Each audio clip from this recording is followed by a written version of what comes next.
Every now and then I fall apart, and I need you more tonight.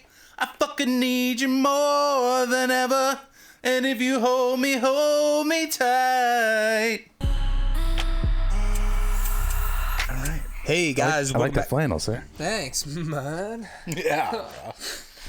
What's going on, everybody? Welcome to the 10th episode of Popcast. I am Christian Everett.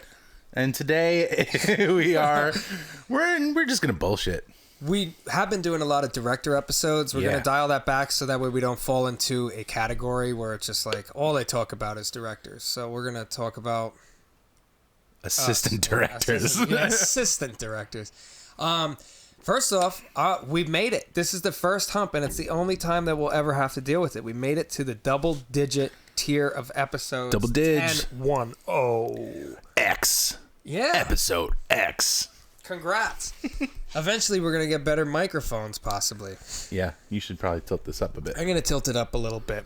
Okay, that's enough. So no mas tilt. All right, we took a week off last Wednesday, which is normally when we podcast. I took a mulligan. I went into the city, saw Doctor Strange and the Multiverse of Madness or something. And I was left here alone. I'm sorry, on the IMAX in 3D, and it was sick. Sick. Honestly, it's the only way to see the movie. I could see a lot of people saying it's boring because it's all eye candy, and a lot of those movies are eye candy, and they're meant to be it. So to real quick, family-friendly humor in them. Yeah. I heard it was the first horror film of the cinematic universe. There's definitely some scenes in it that you can feel Sam Raimi's touch is ever present on there. The mood, and you could appreciate it. You'll notice it right away. The almost, I won't call it a Dutch angle, but just a very askewed way he films it and pushes in to the characters. It's very reminiscent of Evil Dead, and it's fun to see, and they do some good effects. Benedict Cumberbatch has like a full zombie face piece where he's like a dead Doctor Strange in another one, and there's a cool comic series where all of them are zombies. I think it's Marvel Zombies. Yeah. They did a show, so Disney has like What If? Yeah, and I think it's like 10 episodes or something, and each one has like some bullshit. So how did you didn't see Wanda Vision, did you? No. So I heard probably missed some I heard from a friend that you needed to see that prior to watching this because a lot ties into it. Yeah, I'm sure it does, but it's a comic book movie. It's not like I'm going to be scratching my brain for the next half a century and be like, why did she use her spell on that man? Like, although I appreciate DC more for their cinematic movies. Yeah. The storyline and how they webbed everything together in Marvel throughout the 75 movies that they put out is fucking beautiful. Yeah. It's so awesome. Good. And like going all the way back to Iron Man, like seeing little Easter eggs in each movie from a different movie and callbacks. It's just, it's awesome. The only person that probably hates Marvel is Terrence Howard. He was originally Don Cheadle's role in Iron Man, and I guess they went to reprise that character in Iron Man 2, and he was like, I'm gonna need some more money. They should have gave it to him. Well, honestly, it didn't really matter. I like Terrence Howard. I do too, but dude, he fucking apparently did not play the right hand, or they called his bluff, because the next thing he did, he was on Fox. Wait. No, it was the opposite way. How? Terrence Howard was in the first one, wasn't he? And then Don Cheadle. Yeah. I'm sorry. That's what I said. Is the only person that hates Marvel is Terrence Howard because he tried to get a pay raise, and they were like, you know what? We'll get somebody else. Yeah. And they were both Oscar-nominated actors. Actually, I don't know if it's the same year because Terrence Howard's nominated for Hustle and Flow, and then Don Cheadle's nominated for like Hotel Rwanda, which might be like a year after. So either way, it was cool. But I guess they called your bluff, brother. I don't watch the show he did, Empire, on Fox. No. I don't watch any of that crap. I don't like network shows too much. They're very watered down and like. But Bruce Campbell's got a good role, a good little cameo in it. Yeah, it's fun, and I love their relationship, Raimi and he was Campbell. in Spider-Man too, right? He was in all the Spider-Man. He was Spider-Man, the Raimi trilogy rather. And then so I heard that Raimi was saying that he wouldn't mind doing a fourth Spider-Man. Bring it on. Yeah. I think that'd be cool. I think Hollywood has too much of a tight grip on what the people want, where they think like, first of all, I don't need a 70-year-old producer to tell me what I want to see in there. Unless it was Stan Lee. Yeah. He was 90, but Yeah, but you know what?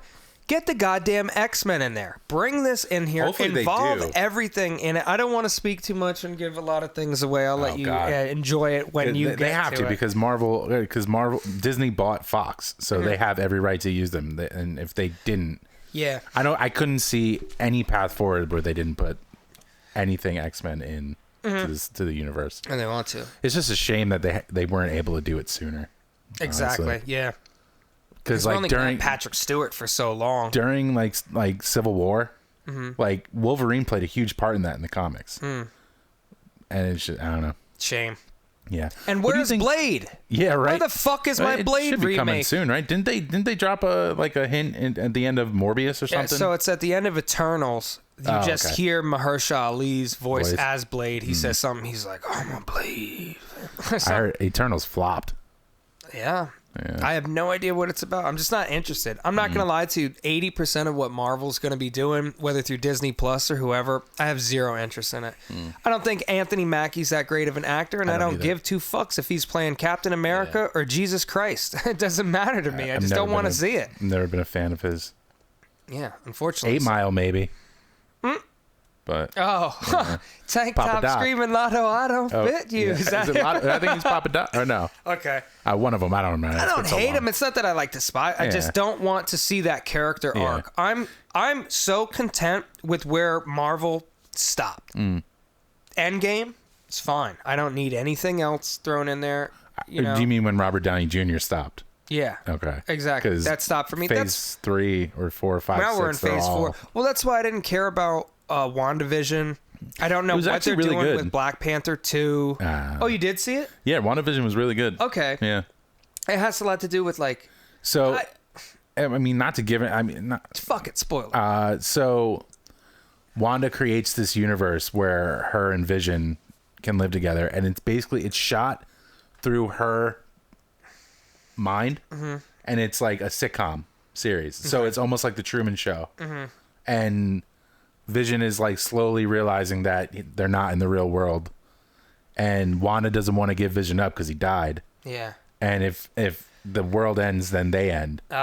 So it's really interesting. It was pretty good. What's her name plays the villain in it? The comic girl from Amy Schumer? No. From I know. from Step Brothers, who plays the brother's wife. Oh my god! I just want to roll you up into a little ball. Okay, I don't know her name. I forget. I always forget her name. Yeah, she was decent in it. She was pretty good. Okay, but like it goes. It's almost like a very family friendly, watered down version of Maniac.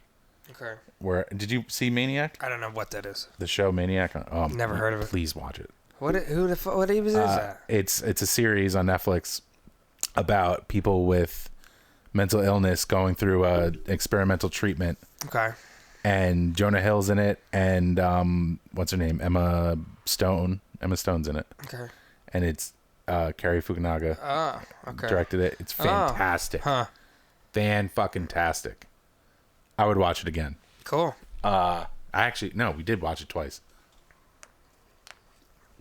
It's a good series. That and Ozark you got to watch. One day.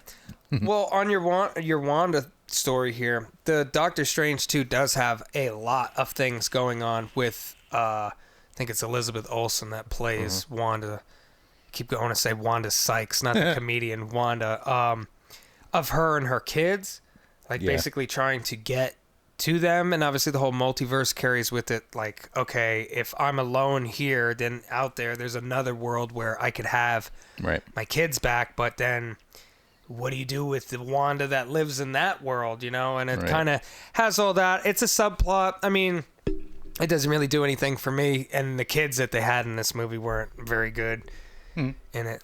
Did the show Wanda have 2 kids in it? Okay, then they're probably reprisal roles. But I would say definitely check it out and enjoy it. And I mentioned to you that before the movie they had a trailer for Avatar 2, which was also in 3D on the IMAX, and it did look really good. I'm not gonna lie, man. It was very immersive, and maybe it would be better, but we've talked about this. I have like zero interest in the story, how they're going to drag that out. I can't believe they greenlit it up to like, what, 5 of them? Something like that. Oh my God. But I don't know. I saw the trailer on my phone and it didn't look any better than the original did, which kind of blew my mind because it's been so long and technology has grown so much in the last year alone, let alone the last, 10, 15 years? When that 10 years came out? I thought it was like, it was like 13 years ago. I saw it. I'm pretty sure I saw it with my college roommate. So it came out like the year we graduated, 2009. Okay. So somewhere after there. But, hey, man, whatever. They need to start coming up with new popcorn movies. I mean, Tom Cruise is almost 60. How many fucking planes are they going to strap this poor man ankles to? Can he break?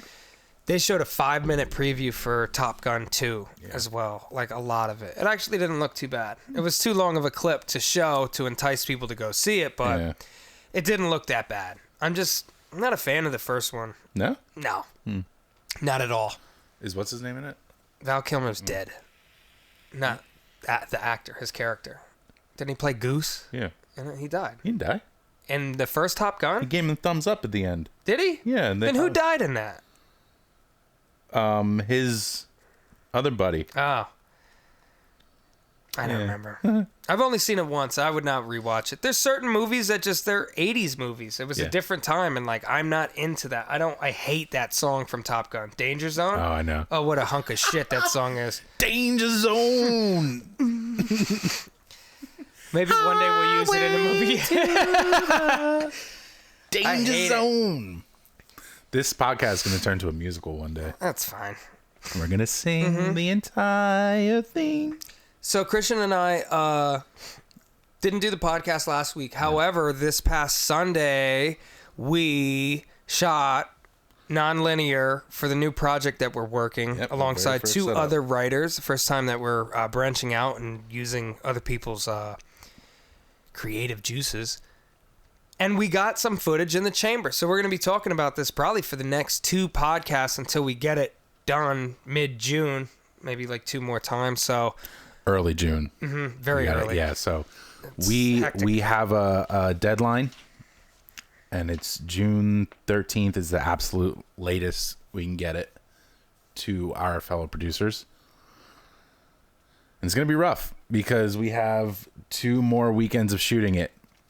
And it's a lengthy script, probably longer than one we've done in a while. But there's a lot involved in it. And it's going to be down to the wire, which is mind-numbing and aggravating and stressful. But at the same time, it's an awesome challenge. And I think so far, so good. The first sequence we shot, it was a 2 setup shoot.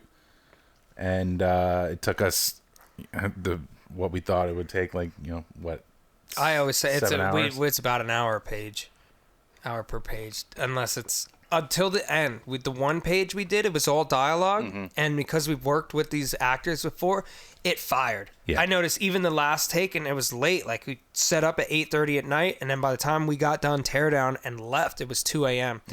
So the 1 take, I mean, it was just like boom, boom, boom, boom, and everybody hit it, and obviously Christian chops it up and cuts the angles a little bit differently, and that's kind of the harder part of it. Like, reading the lines is easy, but because here's the thing, we're filming it in the story, it's at night. Let's say it's midnight in the screenplay itself, and it's 3 characters walking through the woods, which sounds easy. Give them each flashlights or a cell phone and they're walking, and that's fine for the character. But people on YouTube, big film people or whoever, will always call you out and be like, well, where is that light coming from? It's not natural. You can't just have actors in the woods and take like lights that we have and just beam it at someone and have this harsh, ugly fluorescent bulb just in their face. So Christian built lights have to be motivated. You should talk about the thing you built, because this thing is fantastic looking. Just for what we were able to get out of it is just amazing. Yeah, I built a moon box that is literally just made out of PVC pipe. It's a giant 4x4x4 box with diffusion fabric wrapped around the entire thing and the bounce board on the top of it. And we shined up 2 of the 650s up there, the Ari lights. Thanks, Zach. We still have them, by the way, if you want them back. We shined up the two 650s in it, and it just casts a very large, soft light that mimicked the moon. And that was literally our only real key light in this scene. So, and because we had one light setup, but at the same time, it's a pain in the ass because this thing is like 16 square feet. So moving that through the woods, in the pitch dark. Oh my goodness! With one flashlight. So it's, mind you, the box itself, very Rubik's Cube shaped, obviously 4 feet across, blah, blah, blah. But we have it on our C-stand. So it's balanced on 2 C-stands. The ground is not uneven and God is not kind all the time. So it's constantly a balance. And they're up, the 4x4 box is up 10 feet in the air. So it's 5 feet above the actors. So it does cast that. It looks just like the moon. The color grade or whatever you've done to the footage that we have so far, it just looks amazing. Yeah, the lights themselves are tungsten. Okay. So I had to work that with the grade, but I knew that we could. So the beauty of shooting raw, baby. This was also, I've never ran this much extension cord in my life. 500 feet more? Probably about a lot. So by the time we could have shot this anywhere in the woods close to the house, but there was one specific spot that we needed for the script that we're not going to give away because but yeah, so that was a hell of a time. So with that scene though, bringing that moon box in was going to be near impossible. So we just put soft lantern box on the new light, the Aperture Amaran 200X. That baby is bright. And I had it at like I think 60% for it. And it did the job. I mean, you could tell that it's a little more sourcey because it's a smaller diffusion around the light, but it worked. Yeah. They cut together well. And I'm glad because, you know, I was thinking that. I was like, all right, I'm down for the cause, whatever we got to do. But how the fuck are we going to get the C-stands and all this out, you know, deep in the woods? And mind you, it's midnight. And once the light is killed, like when we were tearing down, because it's like, all right, we have to simultaneously bring the stand with the light. That's our sole big source of light. And rewrap up the extension cords and work our way back through it. It was just, and you know, I mean, everyone thinks like, oh, making movies, it must be so much fun. I defy you. Please film for fucking 5 hours outside and just where it's like, just so much stuff.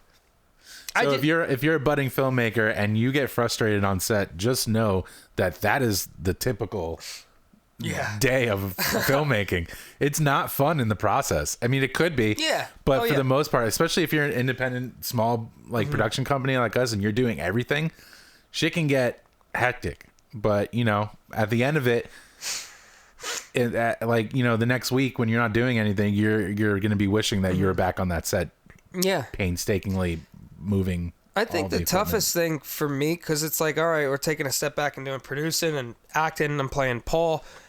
I'm not used to doing line producer work for a screenplay I've never written. So I really had to read through the script a few times because the scenes that we filmed, I had in my mind reading them totally different. And I went back and read the first 7 pages because keep in mind, we didn't film this linear. So we filmed the middle of the movie, then we're doing the end, and then we're doing the first scene. So I kind of had to go back and read it because I was reading it kind of like a jerk or whatever, thinking, but then whatever, when I went back in, and it's just, I don't know, it's difficult because like obviously no one knows the characters as much as the writer. The people that wrote them know like, all right, well, when I wrote it, I pictured it like this. And to me, it's just a piece of paper. Yeah. So I'm like trying to read it and looking for the context that we're missing. Like, it's like what they say. There's 3 versions of the movie. There's the script, there's the director, and then there's the editor. All 3 of them have the opportunity to make something completely different off the same work. Which I think is very interesting. That's why I like, as we're growing, working with other people and sometimes hearing their spin on it. Other times it's like, all right, just let him direct it. Let's crank the scene out real quick. Yeah. I have no complaints from when we shot. I actually thought everything went smoother than I anticipated. And like I said, about 5 hours was what I was giving it. I was like, yeah. I think our biggest hiccup was this is the first time, correct me if I'm wrong, that we used a fog machine. Yeah, that thing's finicky. Okay. Yeah, and I think we'll tamper it down, but yeah. No, but what was the deal with it exactly? So it needs to heat up? Yeah, it needs to heat up every time you hit it, but it's just it chooses when it wants to and when it wants to chill. So it was just a waiting game. So like we were ready to go through the scene again because we filmed it we did maybe 3 or 4 takes, and it's like everyone has it down. Let's get through it and fucking bang it out.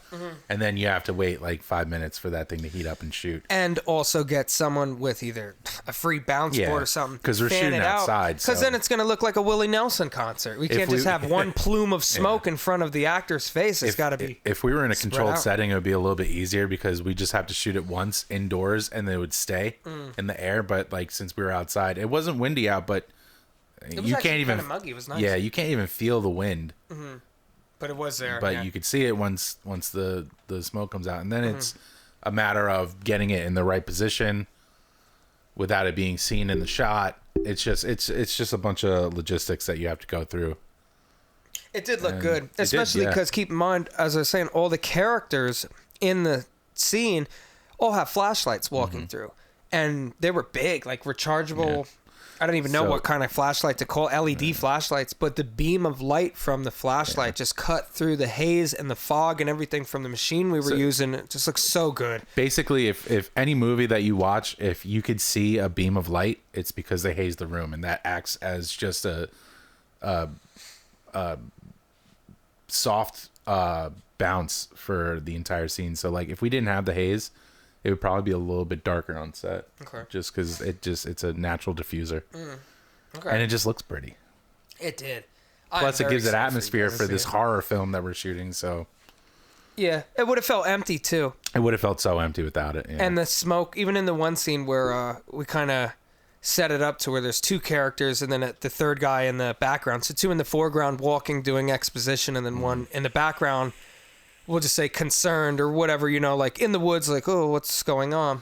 And it just looks so good. My eye is everywhere in there. I'm like, all right, I see me, and then the smoke, and it's very fun. As much as a pain in the ass it is, it's definitely a great asset. But you have to think about it because if you're using that, I'd equate it to smoking a cigarette in a scene. The continuity has to match up. So if you have haze in one scene and then you cut back and there's no haze, it's gonna look stupid. Similar to a cigarette. That's why they're so hard, because you do multiple takes and the cigarette has to be at the same length or close to it from the previous shot you use, and sometimes it can get very squirrely because you can't go from this to a fucking 100. No, I'll commend you, man. It looked great, and it's fun. I mean, we haven't filmed in the woods like that in a long time. Yeah, because we fucking hate it. I hate filming in the woods for the bugs, the gear, the unevenness, and just being out in the elements. You never know. So obviously, just the woods only read like the woods. Yeah. Getting a bar is different. Getting a movie theater or jewelry store, whatever. It's the audience knows exactly what it's supposed to be because that's the business that we're filming in. And I think the way that you set up the woods and buying the smoke machine, it just read totally different. It's just a different vibe. The colors, it's something that we haven't done before, and looks good. I'm having a lot of fun with it so far. Yeah, man. It was fun. It does look good. I'm happy with it. And usually I'm not happy with our stuff. Yeah. I'm happy with it. And that's the thing. If you're, again, budding filmmaker, low budget, you have to shoot with what you have. And in our area, we have an abundance of woods. So it's just, why not take advantage of them? This feels very Blair Witch Project. That's how I've been a little bit feeling of it. Just where it's anywhere you look, no matter where, towards the end of it, there's nothing. Yeah. There's not a light source other than the flashlight. There's nothing that you could see. And it's just it's a foreboding feeling. Almost something about the woods at night. It's just fucking creepy. Yeah. That's why I don't sleep outside. Sleep in my house. All right. Yeah. So soon, May 29th, May 30th, with Memorial Weekend, it's going to be a difficult back-to-back days of shooting on top of the holiday and the stress that comes with that. Yeah, we have 2 days that weekend we're shooting, and then one more after that. Hopefully, maybe actually 2 more after that. Okay. Fingers crossed. And should be wrapped. Maybe you should see if Guy has any free time to do some of the stuff at the end maybe. with him. I think once John's work is done, then we can just focus on Guy and he could crank it out. Like I said, I'll be free if we need to, That's the thing is like we're looking because we only have so much time to play around with. It's like, do we need all 3 actors in the shot? Is there any way we could do a scene with just me and then fake the angle and then do Guy's angle? Our next shoot is going to be very special effects heavy. Oh yeah. So it's and just a little adding, practical. Yeah. Well, special effects makeup and stuff. Yeah. So it's just adding on to the stress. So. Plan, and then plan some more. It's just nice to have some footage down because it's a very difficult thing going into a shoot, and it's like we have 20. What is it? I think it's 20. Actually, it's short. It's 18 pages. It read a little bit longer. I think the font was different, and we crumped it down. All right, so let's just say 20 pages. Roughly translates to 20 minutes of film, a minute a page, an hour to shoot each page. Roughly. I'm conflicted with that. I know that that's like the rule of thumb. Where it's a minute per page, like everybody goes off that, but dialogue has everything to do with the pacing of and the genre that you're shooting. You can make 3 pages into 6 minutes and vice versa. Like the Dead County script was 45 pages and we made it almost 2 hours. Well, yeah, because it's a lot of action. Yeah, well, that's what I'm saying is dialogue normally translates to a minute a page, whereas the action, I mean, look at The Revenant. I'm sure there's a lot of pages on that screenplay where it's like, all right, and in this scene, Leonardo DiCaprio's naked in the snow rolling around or something. Like, all right, we'll stretch that out to 3 minutes, and that's just this much dialogue type. So that bear sequence was probably like 2 pages at most. At most. I don't know.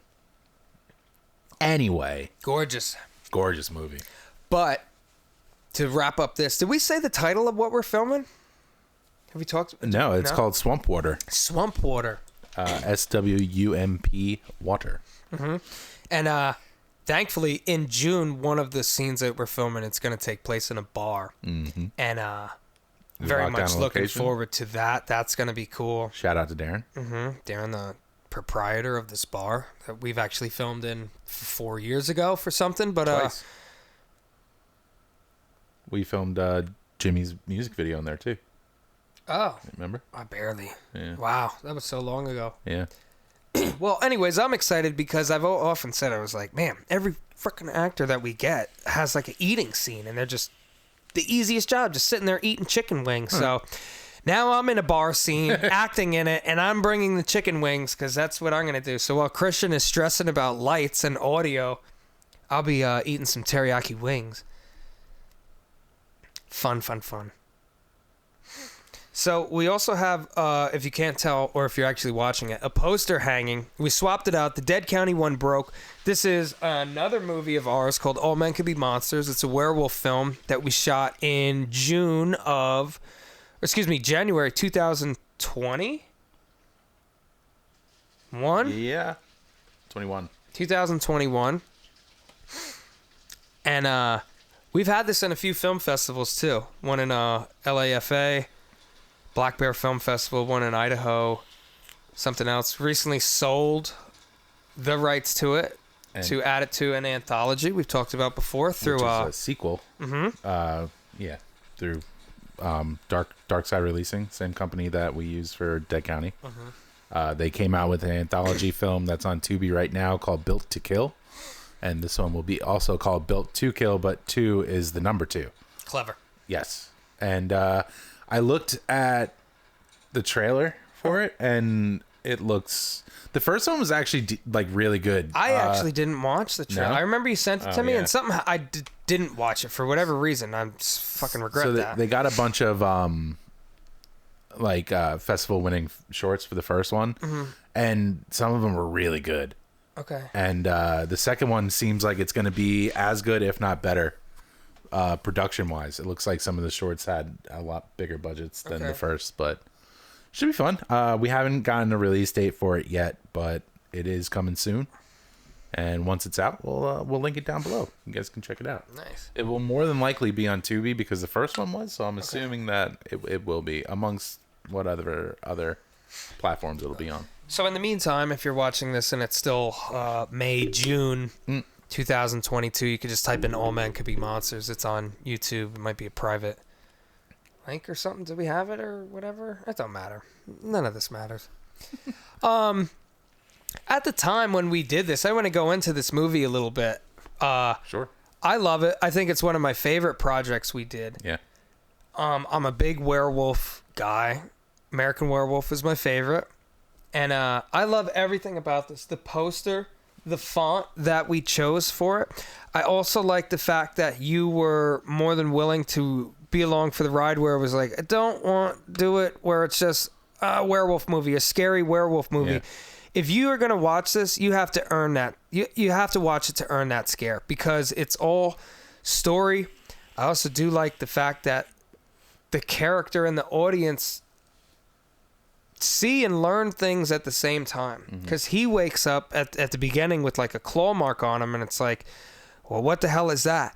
So at the end, spoilers, obviously it's a werewolf movie. When he turns into a werewolf, it's very unexpected. I guess if you didn't see the poster for this, it might not even read like a werewolf movie. And I'm very happy. Most werewolf movies have a cliche shot, which is fine. I mean, they need to do it of the moon and a time lapse or whatever of the clouds passing, for the moon getting full.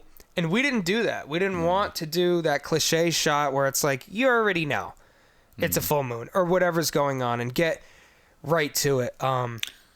So not originally, but after it was finished, we had the idea of making our own anthology from this film, which I think could have been awesome. But once we sold it, it's kind of like, let's move on. We have so many other projects to do, but yeah. We wanted to, and then we lost one of our buddies who moved away, who would have been a key role in doing that. So it didn't work out. Yeah. It would have been cool though. Would have been really cool. I so desperately, the one thing we do have in all of our shorts is everything takes place in a town called Lord's Valley. So all of our shorts take place in Lord's Valley. I want to make a universe so badly. I love that aspect of filmmaking. That's probably why I like Marvel so much. It's because the whole universe, Tarantino films a universe. It's just, I fucking am so in love with that concept. Yeah. Well, every film we kind of add more and more to it because with this, all right. So in this movie, All Men Could Be Monsters. One of our friends plays a reporter for Lord's Valley News at 5 or whatever. In Eggs, the outfit I'm wearing at the end, the jail outfit, it says Lord's Valley Correction Facility on the end. Yeah. Heathens was featured in Lord's Valley. This, I don't know, Swamp Water mentions that. It says Poconos, or if we could tie it into Lord's Valley or whatever. But I love that too, where it's all taking place. I remember we were talking about an idea. We have a vampire movie called Sucker out. And I was like, man, I have an idea, the psychic one. If there was a way to where in the beginning of the vampire movie Sucker, it's at a beer store with the main actor John, and then two side characters that they're just extras, a man and woman walking out of the beer store going to their car. But if in completely other short film we haven't done yet, if we could have tied them in the same night of having a guy and a girl walking down the road, and in the background you see those extras from the beginning of Sucker coming to their car and John shutting the beer store down. So it's like, yes, there's John's character. He's going to get killed or whatever by the vampire, but we're focused on these people passing by the store. And it's just like that little... Plus, Annex takes place in Lord's Valley. Yep. Annex was originally... Well, we did Annex, and then we had another idea for an Alien short about podcasters who... It was basically going to be a series, kind of like a New Age X-Files. Yeah. But that got scrapped. That for the time being. Yeah, for the time being. And I think Annex was just easier to run with. Yeah. Because we didn't have a mask. We still don't have a mask at it. We have like a good... We really need to build up that creature better because... Yeah, I know. We never intended it to be a series. And the first one we used what we had because budget, and we used like a Darkman suit. It's just a blacked out suit. That's all we use. With like elongated fingers. Yeah. Like if the finger's in the glove, it goes like another 2-3 inches. Which worked for what we were doing, but oh yeah, it's a very uneasy thing when you Yeah. see a hand like that, and it's like, what is up with that? It reads really well. And on right now film. we're just doing it on YouTube, so we can change whatever the fuck we want. Honestly. True. Oh yeah. But it will be a fun series. It is a fun series. To be honest, so far. dude, we could do something with that to where literally we see the whole suit and someone pulls it off and then you see the mask under it to where like the alien is wearing a blacked out suit. Right. Like whatever, as long as you got some creativity behind it, the audience will run with anything that you want them to. Hence why 5 Avatar movies are greenlit. Yeah. If you fucking do your best with it, they'll run with it. But I mean, at the same time, we can use this Annex series as a proof of concept. Because it's doing pretty well on YouTube, relatively well compared to our other shorts. Yeah. So. I think it's just tough, and maybe one of the problems with All Men Could Be Monsters is it is almost 20 minutes. Yeah. You have to sit down and watch it, but to be honest, like the demographic and like the audience that we're looking for is hopefully people that can appreciate film, because even the title in itself is a whole, like a musing on that where, all right, the guy, like my character in All Men Could Be Monsters is a very nice guy, like I played it kind of dorky, nice, whatever, and then at the end turns into the monster in a literal sense, where there's that drama with the ex-boyfriend and we're thinking he's the predator, and then maybe I always thought Kayla was kind of the main character, to where like she's balancing between this guy she doesn't want to be with who's a jerk and this guy that she's trying to be with who's kind of timid. Yes, exactly. And then at the end when he literally grows fangs and becomes a monster, it's like, there it is, finally. But you have to want to get through the first 15 minutes of the film. Yeah. I love that dinner scene with us. Yeah. I think it's fantastic. I've gotten a few compliments on it, like the acting, the lighting. We did do the dinner. The lighting was not good. At the time we were shooting, and I was like, oh, this is going to be beautiful. But it's just, it's very... okay. Hokey? It's not hokey. It's just... I went for something and I didn't accomplish it. It's very harsh lighting for no reason. And it's like, I don't know. I mean, it looks decent, but all right, we'll scratch that. The lighting, we hate the lighting. It's just nice to see, because it's like every short you do, you grow, and you learn more, and it's nice. But, I'm constantly saying like, oh, the next one's the best one. The next one's the best one, and then we're filming it, and then I watch that footage, and I'm like, oh man, maybe we could have done I know this a little bit different. Hindsight is 20/20. That's the whole thing. Is like, man, I wish we had 2 weeks to film. But you know the thing is, every movie that you see, the people who made that movie probably had the same feelings towards it, and you don't catch it because you weren't there making it to see what it could have been. Yeah. But that's just sometimes you win, you lose. Yeah. But I like it. And we also did a oneer in this. It's probably one of my favorite oneers we've done, Through the Factory. yeah, and this was the first short we actually got like a new set where we added a lot of production value with that factory. So it was very exciting to film that, because it's like, all right, this is gonna look real. Yeah. We have it in a real setting, and it looks just like... Location is key. The only thing I wish we could have got is like more people. We did cast like, we'll just say 10 people to play factory workers, where Christian, tell them, how did you film the oneer? We had the camera on the gimbal, and I sat in a wheelchair, and Kayla pushed me. So And I ran boom mic behind the wheelchair rig while Christian's getting pushed, and then kind of crept up alongside. Which was difficult, because the beginning, it's like a medium shot on the character that we're shooting, and we follow him through, and at the end it turns into a wide. So figuring out where you had to position yourself so that you're not seen, but also get clear audio, because we didn't have the lav mics at that time. So I think the problem is, and maybe some other filmmakers could just take this as a word to the wise, be careful of the dead space in the scene, because that's all I notice when I watch it. It's like, yeah, cool, we got 10 people tracking, the lighting looks fine, but maybe 10 more people would have really filled out the room and gave it that extra level of production to where it's like, oh, it's a real factory. Because in the one scene when we get up and we break off to Kevin with the foreman, and he's like, hey, John, there's some little douchebag out here for you. If we just saw 5 people coming down the ramp or some more people milling around, that's it. That's what I'm saying. It's like the complaints I have for this project aren't even bad. It's just like, man, I wish we could have done more. Dude, if it ever came down to it, I would love to remake this like in a real, like really do it. If we were to remake it, I'd rather push it even longer. Oh yeah. So because like we can go so many places with it, like bringing it back. All right, so I have an idea for a sequel I never told you about. Yeah. I mean, if we were to reshoot it, I would probably not have Kevin come back to the house. I'd have her get away on her own, and then the wolf goes to the factory where Kevin is. And like, cause dude, just like it half lit so in there and dark, so much shadow on him. There's so many places for him to hide. Imagine and shit. if we could have killed 10 people in a row. That'd be great. You know, have you seen Old Boy? A very long time. Okay, so it's like a tracking shot through the hallway and a hammer fight sequence. And imagine that with a werewolf of just not like that from the side, like tracking, but through it, just like 10 people, and they all get it. You know, in a violent, like, someone's neck, and that's where, God, like, man, I know. Well, that's what I'm saying. Like, dude, if I had $50,000 to throw out, it'd be like, yes, I want more, million, 50 million.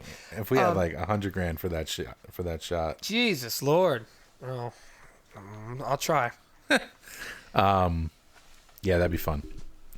But again, proof of concept. Oh no, we can't use this as a proof of concept because it's sold already. We can call it something. We can't do it. We sold the best title. Did you want to change this title originally? No. I love the All Men Can Be Monsters. Okay. All right. I couldn't remember if I like gave this to you and was like, listen, I got an idea for a werewolf thing, or did we talk about it? How did this thing come about? I mean, that's usually the case. Like, you have an idea, you have like it written, and then we just kind of bullshit and bounce ideas back and forth, and then take what we like. I'm just trying to remember what the hell we filmed before. You know what? I think you might be right. I think All Men Can Be Monsters was the original title, and we were trying to think of anything that was, if we can make it better in any way. And then I think it slowly grew, at least on me, and I was like, I really like the title. I like long titles. I do too. Yeah. It might be difficult to put that on a YouTube title though, if it's too long. But meh. Ooh, cracked my knee. And that was the first time through this that we used this company, Immortal Masks, based in California, which we're now using again for Swamp Water. Shout out to Immortal Masks. Totally different mask. Yeah, it's a much better mask, to be honest. Yes, it is. I think, honestly, the problem with the werewolf mask in this is it was just too much of one color. It was very monotone. And I know maybe things would have looked different. We spent $600-something to get the mask that we're not fond of. And I was like, man, that $1,000 werewolf mask with the fur and stuff looks totally different. And it was a question of money, and you know, it was a question of money, but also they have like they have masks you can order, and they have masks that they've already made, and they come quicker and they are sometimes cheaper. So we went with this one, and it was the albino one, but the one we wanted had hair everywhere, and it would have looked a lot better, but we $600 for a mask for people who don't have a budget. And it's literally in there for 2 seconds. Yeah. And the 2 seconds you see it, someone did give us a nasty comment on YouTube, and I'm not even mad about it. I understand. I think they said I like the short, but I wish the werewolf looked better. Yeah, it was basically like less is more. I wish we didn't see it, because when we show it, it's like a side view, and the light above goes ding, and you see it, and then it just cuts away. What can I say? Maybe we could have tricked it more and had the actor in the mask open his mouth to do something with the jaw. The jaw on it is so extended that opening your mouth doesn't translate well with it. So the mask we have now, though, is a little bit better because it's a face. It doesn't have a beak. I mean, man, first of all, Rick Baker and Rob Bottin have set the bar so high for effects artist to do werewolf transformation. That good luck to anybody. That's why Benicio del Toro's The Wolfman is fucking. Really liked it. I hate the CG, but the CG's terrible. But I want to like the that action movie. in it was. I don't know, man. Some of it sucks. Yeah. Up until when he's in that nut house, that is such a fucking cool concept. Yeah. When he's in the straitjacket and they push him in the ice auditorium. Water? Well, he's just no. He's literally they're sitting there and they're like, the doctor is like, this man believes that he will turn into a wolf and we will sit here with the moon. And then the moon gets full and he turns into a wolf and everyone's like, oh shit, fuck. And he's like, I will kill all of you. Yeah. I didn't like the Anthony Hopkins thing. The father wolf was super stupid. Yeah. I haven't seen it in a long time. I just remember him running through London and it looking like. Bro, I'm not gonna lie to you. I fast forwarded through it so much, and they don't run through London till like the last 15 minutes. You're thinking of Hugo Weaving as the doctor or the detective, and him running across like the. No. When he was running through, well, maybe at the end sequence when he knocks over the carriage and like. Yeah, that's all towards the end. Yeah. Because in the beginning, it's so boring. It gives you all that filler. The gypsies what's her name in it? And Wolfbane. From Quiet Place? I don't know. I just know the two actors, or three actors rather. I can't think of any love interests in it. Yeah. I'm not too sure. I wish it was better. I really do. I think it was great casting. Was that they planned to do the whole original monsters with that one, right? Or was it? I thought so. That was 2010. Yeah. And then I know it was idea Tom Cruise's The tanked. Mummy was supposed to lead into the Dark Universe. Revamped it. Yeah. Because the Wolfman tanked, so they didn't do it. I could be wrong, but and then the Mummy tanked, so they didn't both do tanked. Well, you know what? Because there's shit. Yeah. There's way too much milling about with it. Get to the action. Bring Brendan Fraser back. Ugh, well, I don't know about that. They might have to wheel him out. Yeah. Which hurts me. I love Brendan Fraser's The Mummy. He's doing good now, though. Is he? Yeah, he's in that show. I don't know. And he's doing a couple. He's doing the Scorsese movie coming out. Yep. Yeah. I'm trying to think if there's anything. Oh, well, real quick, one on All Men Can Be Monsters. Dude, I was so scared to when we do the transformation scene because I love David Naughton's performance in American Werewolf in London. And, dude, if you're doing a werewolf movie, that's what they're going for. You're doing a Halloween fan film or whatever, what does the mask look like? And that's what it was all about. And I really like our werewolf transformation in this because it feels so different. It is almost like the antithesis of, like, we're not trying to do it. We don't have the effects to do the elongated hands. You put in like this upbeat jazz tempo music, and it has like a frenzy to it, but almost like an art house frenzy with that kind of style of music. Like it didn't. When I first watched it, I was like, "This doesn't work," and then I watched it again, and I was like, "It's so out of place that it works." Like I just really liked it.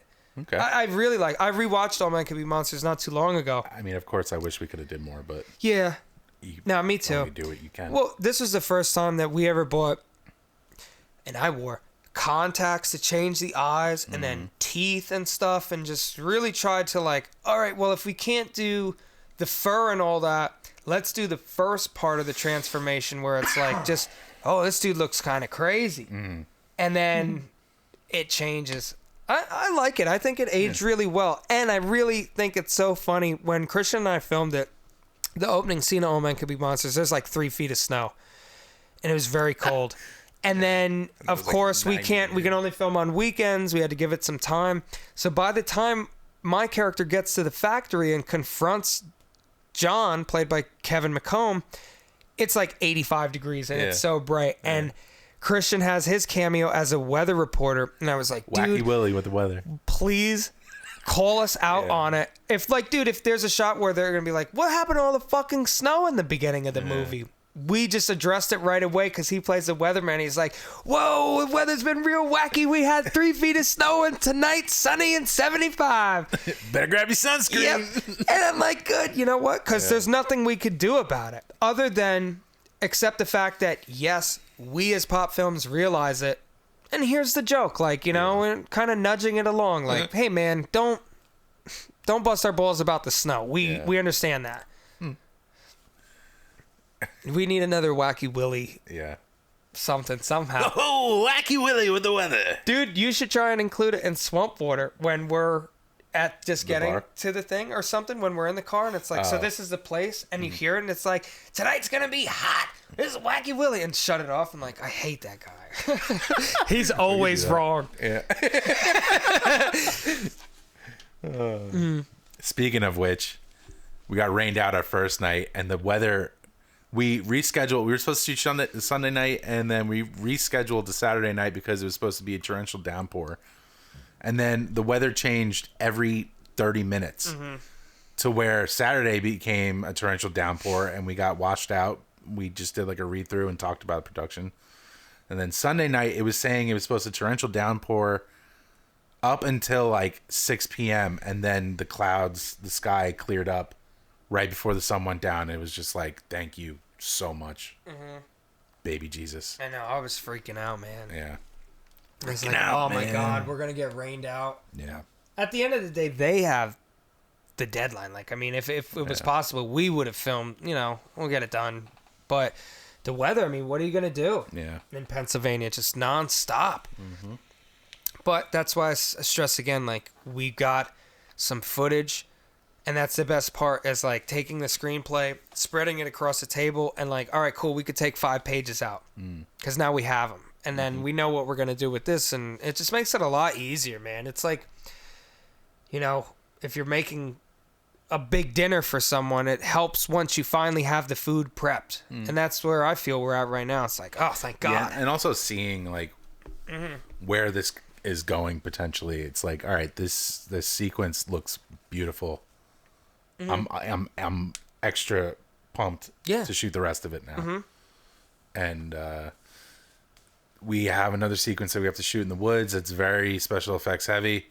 So learning what we learned the first night, I think we can cut down time and really focus on. Good thing that we have 2 nights to shoot this, knock on wood. And especially if the weather's going to be good, we can run the extension cords, get all the gear out there, and not have to, worry about this. And it's just a big concern. Yeah. So, awesome. Yeah. Do you want to still talk about like our movies? Is there another project you wanted to kind of talk about and projects dissect a little bit? in the works? I think we have a slate of films that we're locked down in once Swamp Water is wrapped. Annex 3, Trunk Space, Sleepwalker, the Compost, and what was the other one? The guy one. Oh yeah, We haven't read. I feel like we need to flesh that one out a little bit. So it's about 4 or 5, and obviously Annex 4. Like once we do that, we can get into then the which we meatiest have. of it. We have like a skeleton of what we're doing with all of them. So I don't think there's any question of like, what are we gonna film next? I mean, there's plenty of stuff to be done. It's just like, oh, what, when, how, why? Yeah. Who? My Smooth 5 doesn't. Sorry, we got a comment on YouTube. Oh, good. I know you want to do a sequel to Sucker, possibly. I'm not. I think that'd be fun. Yeah. I don't the concept. mind. Yeah. You like that? Turn it into a comedy. That'd be cool to see and get some effects or something. Yeah. If we could do like another attack, like a vampire attack, and like really kind of show it and get some blood effects. I'd like to. I wish we could film somewhere. I want to do that Django Unchained style of like blood squib, just like really over the top, like just someone getting hit and fucking whoa. It's unless we hire out, it's hard because like you can either be a master of one or what is the term, or okay at everything. You know what I mean? It's like we're stretching ourselves thin. Jack of all trades. Yeah, like we're stretching ourselves thin with like focusing on every single aspect. So it would be nice to work with some VFX artists who, their sole focus is on this and they're masters at their craft. It's just expensive. Plus, we're in an area right now where I'm sure we're relatively close to Philly and New York. We're like halfway between both. Mm-hmm. So we could probably get someone from the city. It's just like, travel and then the cost and labor. It can get pricey. So if we had the right project, yeah, we would save up for it and do it. Mm-hmm. That's a future endeavor we have to. Oh yeah. Yeah. I'm just over here. I'm sorry. I'm like trying to think of like some of the other projects that we've done, and if we wanted to talk about it, because we're kind of like talking about some of our stuff and breaking it down a little bit. Halloween was fun. We're definitely doing a sequel to that because right now it's our best. It's doing the best on YouTube for us. We have almost 12,000 views on it. Cool. Yeah. So. Yeah, I have an idea. I wanted to pitch to you about it. All right. I was going to say, I really want to talk to some of my neighbors in the community I live in, because I'm good with my neighbor across the street, Brian, and I know my other neighbor to the right of me, and now I know the neighbor beyond him, so 3 people. You have a neighbor to your right? Yeah, to the right. And I'd really like to do something just of a oneer involving like 3-4 houses, of just getting... Annex 4, right? Well, not so much with that community, but even in Halloween, of just if we could do something with trick-or-treaters, get like literally as many people on my block as we could, and kind of doing something like that. That could be intriguing. Remember I pitched to you a fan film? No. Yeah, okay. He said no. I hate you. All right, I guess we're only doing the Halloween fan film. No, we could do a different fan film, just not the happening. I think you know what? Actually, I really like your pitch. I hate M. Night Shyamalan, but The Happening is such a good concept. I'm convinced that if we were given like a little bit of it, we could do something crazy. And it involves like, that's what I'm saying, is there's no scene in that movie of on a street, just one block, and like 4 or 5 houses all being affected. So basically, it would be in the same universe as showing a different perspective of a random person. Yeah, and I guess it's not something that I'd want to rush us into doing. But if there's ever a time and it's like, hey, money's no question, and we have some downtime, let's crank this out. Let's get some VFX artists because it's all deaths. Is and M. Night on Twitter? I don't know. I ain't following him, and he ain't following me. Send him that shit. Mm-hmm. Did you like the trailer for the Predator prequel called Prey? I did. Interesting concept. I saw you post it, and it was very cool.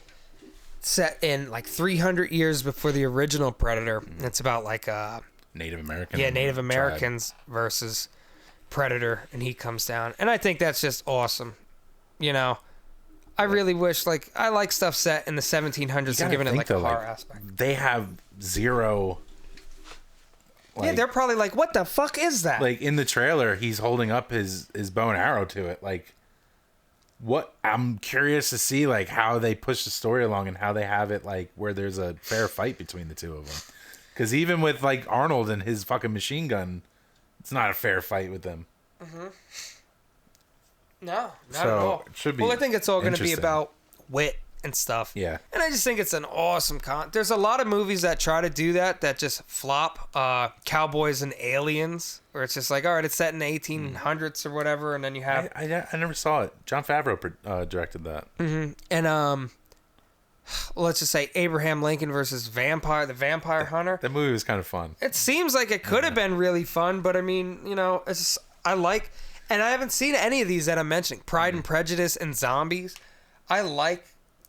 That was a movie, like Pride and Prejudice and Zombies. Like it's really? It's like a Victorian styled zombie movie. And I heard it was terrible, so I didn't watch any of these. But you get a lot of production value if you're doing something that's so old, like the 1800s or whatever. You could play with wardrobe, and it feels like that. You're also doing that style of filmmaking, right? Now add in the horror aspect, because you could do whatever you want with that. I'm very intrigued on the Predator prequel. Yeah. It was a good teaser, too. Yeah. That was plenty. Just enough. That's what I'm saying, dude. Like, there's few things in movie franchises where, like, all right, Predator has the parrot gun, and it does the 3 beam on you. Doom.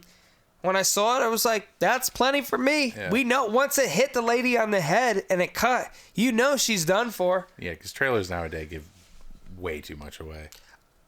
I don't know too much stuff the guy did. His name's Dan Trachtenberg. He did Cloverfield, 10 Cloverfield Lane, which is pretty good. Yeah. I don't like the first Cloverfield. It's No? it's too jerky. I loved it. It's way all over the place. I want to like it. I don't know. remember getting it on DVD and watching it over and over. And over. Yeah. Because we were younger when that came out. Yes, we were. We were 2008. Yeah. No, really? Uh-huh. I thought it was before that. I guess I was 17 watching movies like that. I don't know. As a child. Brother, I'm 30 and still watching movies like that. Aged me nothing. I was so hyped. When they dropped Cloverfield, it was done amazingly. Because J.J. Abrams, they just dropped the poster. And it was like, oh, shit. So Statue it was the Statue of Liberty with these huge claw marks on it and no head. And I was like, that's so fucking cool. I love stuff like that.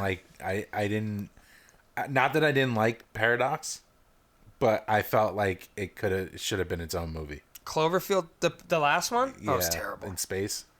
Ugh. It was just such a thin... Yeah. What was the whole tie-in?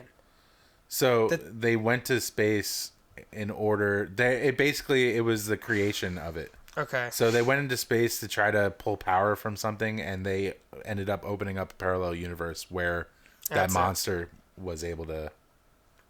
That's it. Okay. And like the parallel universe, like the dude's wife who died was on the planet, so like he tried to go. I mean, I only remember little bits of it. But... Okay. All right. Yeah, none of that worked. It made it way too confusing. It could have just ended with this original Cloverfield. That's plenty for me. Yeah. I also like at the end, it kind of cut in their footage because they're re-recording over a camera that they had, let's just say a wedding or whatever. Yeah. And it was them at the boardwalk and most people didn't even see it. Just something falls out and crashes into the water. That's so cool. I might rewatch Cloverfield, but there's a lot of stuff I don't like about it. There's an after credit scene too of someone in France, I think. And like they were definitely planning on expanding it. I don't know if JJ had the idea. I guess I'll give it the thumbs up. I didn't like the other stuff he did. Super 8. You don't like Super 8? No, I didn't enjoy it. With the alien and the metal and all that stuff. Super 8 wasn't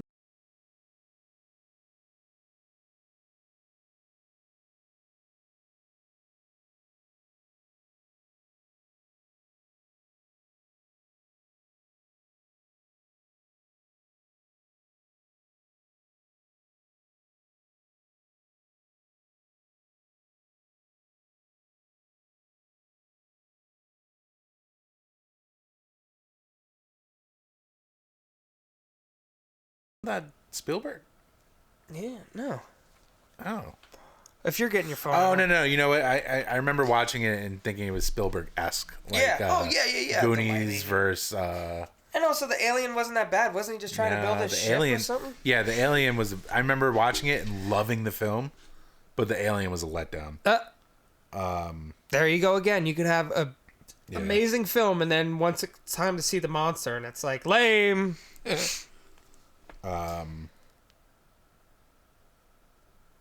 What was it again? Super 8. Super 8, Jesus. Mm-hmm. I'm pretty sure. I actually really, really like that movie. Did you? Yeah. Dude, this is the first time I've even thought about it. Can I see the poster? No, J.J. Abrams directed it. Yeah. I thought you were talking about Trachtenberg. Sorry. Well, you said Spielberg, and I was like, no. It's Spielberg-esque. I just want to see the poster, if I might. That's not the original poster, I remember. No, what the hell is that? I don't know. That's the main... That poster sucks. Yeah. Super lame. Ellie Fanning was really good in it. I didn't even remember she was in it. Ellie Fanning. I was going to say, there's apparently a Hillary Clinton show coming out with Claire Danes and Dakota Fanning playing Hillary Clinton at different ages of her life. I'll pass. Yeah, I'll also pass. You know what? Unless it's going to be a murder mystery and like show all the people they killed. Speaking of people that passed on it, Hulu passed on it. Oh, really? Yeah, they were given the chance to do it, and they were like, no. Wow. And I don't blame them. Good. Yeah. Who gives a fuck? Yeah. I would not watch that show. I don't understand the... And it's such a weird show where this version of her is supposed to take place in an alternate universe where she never married Bill Clinton. Spielberg produced it. Okay. That's what it was. Yeah. Okay. Yeah. I enjoyed it. I enjoyed it. I like that movie. He was on. I mean, J.J. Abrams is just fantastic. Yeah. Like the stuff that he chooses to be behind, and even One like after another. Yeah, It's just fucking great. especially coming off after Lost. Yeah, Lost was as a showrunner, fantastic. and then it's just like I think I said that at the beginning of the episode because we were talking about network shows. And I said except for Lost. Yeah. Love it. And FX, I feel like FX is on like a different. AMC and FX are on a different level. They're allowed to They have add money. more than most other networks. But I don't know. Yeah. They all can't be good. Well, on that note, we have a week off, and then we're getting back into filming. Today's what? I'm looking at my 17? watch. The 18th. 18th. So yeah, 11 days. What are we gonna do for the next 11 days? There's nothing we can Prep. Just prep. Yeah. And get it ready. We got to get the makeup. Oh, okay. Yeah. Oh Lord above. Yeah. All right. So on that note, we'll see you on episode 11. This episode is sponsored by us. If you want to check out our first feature film, Dead County, it's on Tubi, and the link is down below, or you can order it on Blu-ray if you really want to help support. Our store is also linked down below if you want to buy some gear. And I just did. They're actually coming today. I think. Nice. I just got printer ink, and I printed out ink the screenplay. 125 pages. I'm going through it. I'm gutting that thing. Really? Yes. Okay. It's been 4 years. Yeah. And already there's a lot. Yeah. I'm gonna probably take. It's very interesting because, like, you know, the last 4 years of our progression, and then you're going back to that your baby, and it's like, all right, now, like, do you have like a different perspective of like how you can change some? Oh yeah, I hate it. Huh. To be honest, I'm like so embarrassed by it. Really? Yeah, I only read a couple pages, but just now I'm looking at it and I'm like, need to freshen it up. This can get cut, and like I've become more of a lean writer, because that's the whole thing behind screenwriting, is make it as detailed as possible with the least amount of words. And I went through page 1 and I was like, that can go, this gotta go, don't need this. Like, there's just no point on it, and that's where it's becoming bulky. So think if you could take 10 words off of each page and it's 120 pages. Well, there's 5 pages just disappeared from spacing and how you have it, and I just think we could make it better. And now also, because I work with you, I'd like to try and flesh it to where, like, all right, I know how Christian would try and direct it. Let's not try and make this so difficult. And I think it'll be better.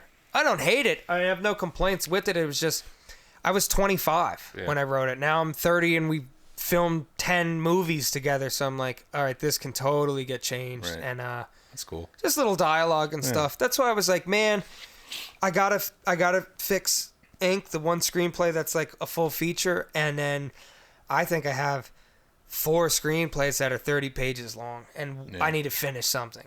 I think our best bet is to go with writer, and then I think Jeremiah would be a good big budget film. I think writer is going to be a bigger budget, but it's more accessible than a futuristic dystopia. I just have a lot of qualms with elevator pitching to someone, and it's like, all right, cool, we got all these short films we did, and it's like, all right, well, what do you got that we could produce right now? All right, cool, I got this horror movie, it's 120 pages. What else you got? 3 screenplays that aren't finished. All right. It just it looks, well, I mean, as long as we can pitch the idea. No, I know. Like, and I'm just like, nobody else is coming to my house and opening my laptop and typing this shit. So I'm like, I gotta guarantee you get it cranking out here. If we were to pitch an idea to an exec and they were like, all right, cool, let's go in the works, finish that script, and let's have a meeting, that script will get finished quickly. Yeah. I mean, just the first draft of it, at least. It's also like it's It'd be a lot of motivation. I mean, motivation, and also like the crippling anxiety from it. Yeah. Because then it's just like, oh fuck. Yeah. I don't mind it. Baby. Here's the thing: it's like, I like when the pressure's on when we're about to film, not where it's like, sit down and write it good. Make the dialogue good. Because sometimes it doesn't come out like that. Right. I know some other writers that they sit down and crank it through and then edit it. I I hate doing that. I would rather write and be happy with what's there. I very rarely go back and have to edit and gut everything. Because normally it's like, oh, I do like that. But again, rearranging some words and tightening it up a little bit so it's not so heavy. Because if you have a line and it's like, Billy hits the ball, it goes in the outfield. All right, it's a very easy shot. Billy tightens the grasp of the baseball bat and winds back to the pitch and hits, and the ball, it's so much longer. Like, there's no need for it to be that lengthy unless we're like really trying to make his swing dramatic. Mind you, I don't have a baseball script written, so disregard that. Yeah. But yeah, I'm excited to do it. Idea. I'm super excited to do it. And I was like, that's definitely my plan this week as well. We have some downtime and we're sitting on 5 projects that we could film right now to flesh these out. And that way you and I are just set, man. Because I know we're going to be networking super crazy over the next year. And we're going to be in a situation where someone's going to be like, what do you guys have? Yeah. And we will extend our arms and be like, pick one because we want to film. And then ultimately, we can do your dream spec of Gremlins verse. Critters? Gremlins versus Critters? Yeah. Look how excited you Yeah. get. See it. Oh, yeah, it'd be so good. And a Chucky versus Leprechaun, if we can. I don't know how. And I don't know. Yeah, I know. I feel like the first one was it's like a lot more attainable. Yeah, I know. Yeah, I do stand behind that. Gremlins and Critters. Don't fuck with the luck. I like how you just said you're like, oh, we'll do the spec script you're dreaming about. I guess one day. I mean, it's not like I'm dying to make it. Yeah, but that would be a fun project. Oh, yeah, totally. I want to play the dude that has the gremlin. I want to do the scenes with the gremlin. Okay. The cute one. Not all the shit attacking me. Gizmo? Yeah. Ah, the eggs! Eggs. Yeah. Eggs was a throwaway for us, by the way. Kind of. Yeah, I know. I forced Christian to do it. I was like, it's going to suck, bro. Let's do it. It sucks, but it's good. Yeah. That's Whatever. An inside joke. All right. Well, I guess we'll see you on episode 11 next week. And until then, be good. That was an abrupt ending. It's all right. I'm okay with it. Good. Fuck this show.